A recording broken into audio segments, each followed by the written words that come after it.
Climb through the clutter. These are the hard facts.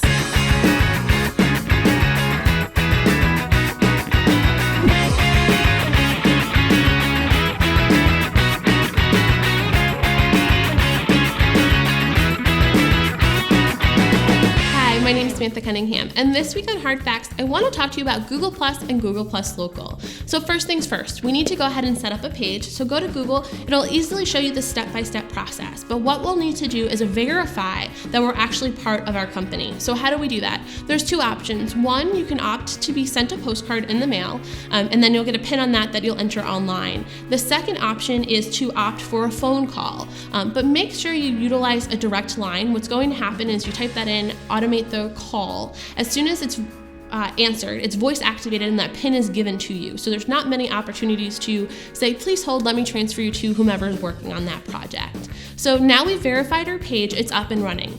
Couple things we need to make sure that we do. We need to include our website URL. We need to include our mailing address, our email contact information, multiple telephone numbers for the different aspects of the dealership if applicable, hours of operation, and we also need to make sure that we're including a well-written description of the dealership.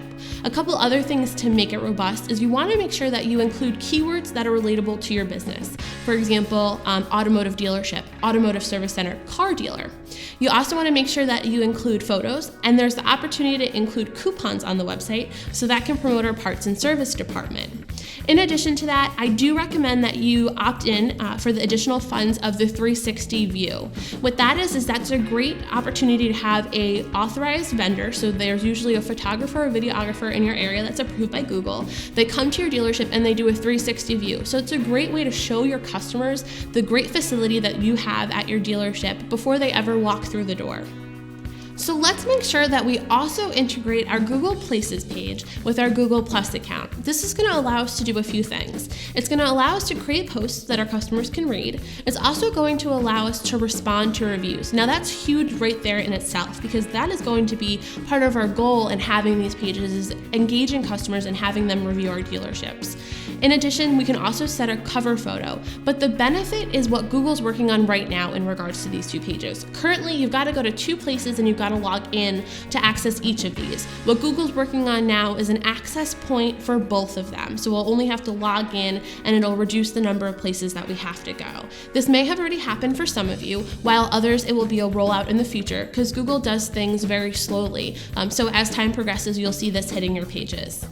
So why do we want to do this? Well, here's why. We just talked about one of the reasons for the opportunity for reviews and engaging with those individuals who review our dealership.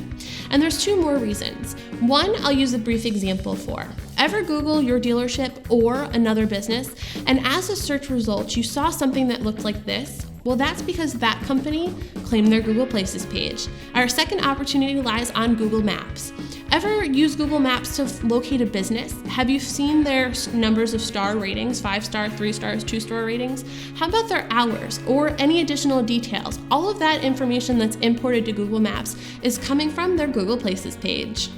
That's just another example of how a hard fact turns into a solid strategy. Like, tweet, or comment below on a topic you'd like us to cover, and I'll see you next week.